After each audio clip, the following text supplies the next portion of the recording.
My New York with Bernard Schumi. In this tour, we explore his own blue condominium in Manhattan's rapidly gentrifying Lower East Side. We first asked Schumi about the building's distinctive form, which has quickly become one of the neighborhood's most recognizable features. As the owner had bought the rights, the air rights, and owned the building in front of it, we could cantilever over it. The building is not a high-budget building. It's far more a building that uses the straight, standard technology that you use in the city. In other words, it's a concrete frame, no precast, no prefabrication, and hence allows us to construct a very, very simple geometry. I was trying to have something which had the strength of the obvious. Under no circumstances were we going to try to do frills, extra detailing. We looked at the simplest possible way, including with the curtain wall. Tell us more about this curtain wall, which, I understand, was executed inexpensively.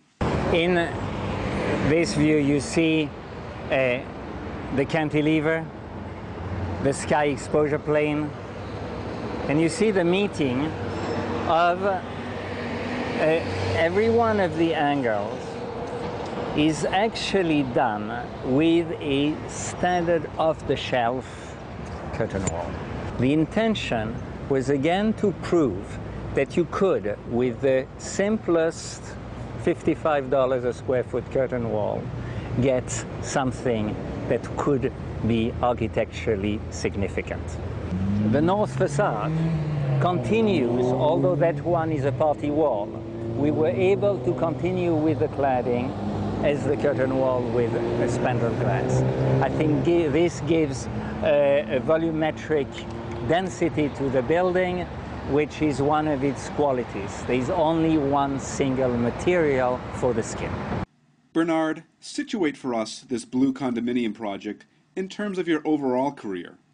How does it both relate to and differ from your other well-known buildings, such as the new Acropolis Museum in Athens? Architecture is about the materialization of a concept.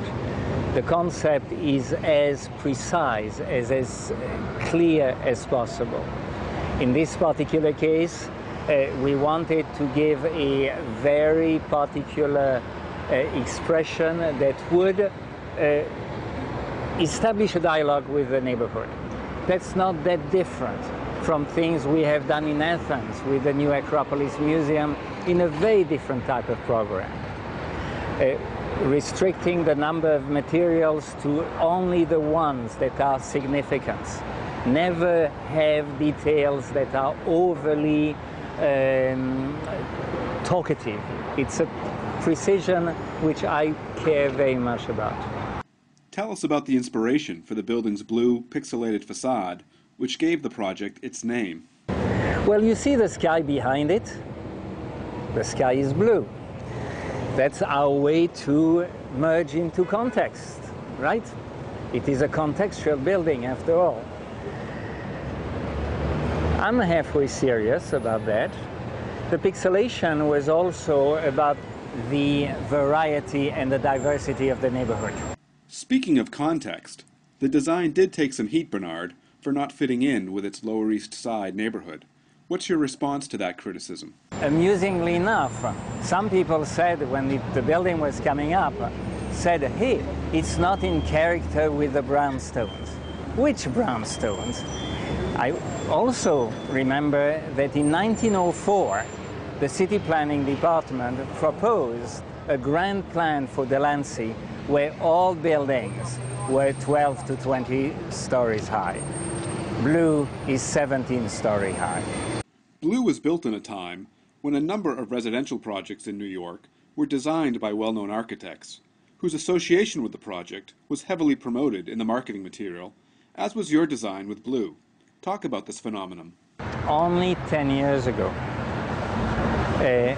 the only people who could build in New York, or practically in the realm of residential, and housing, were generally very large firms having initials. you know, for their names. Suddenly something happened. I always say it may have had to do with the shock of 9/11, where doors opened and a number of people who never would have been thought of being actors in that, you know, making of New York City started to be asked to do buildings. And I think this is very good. It has quite enlarged the vocabulary of this city.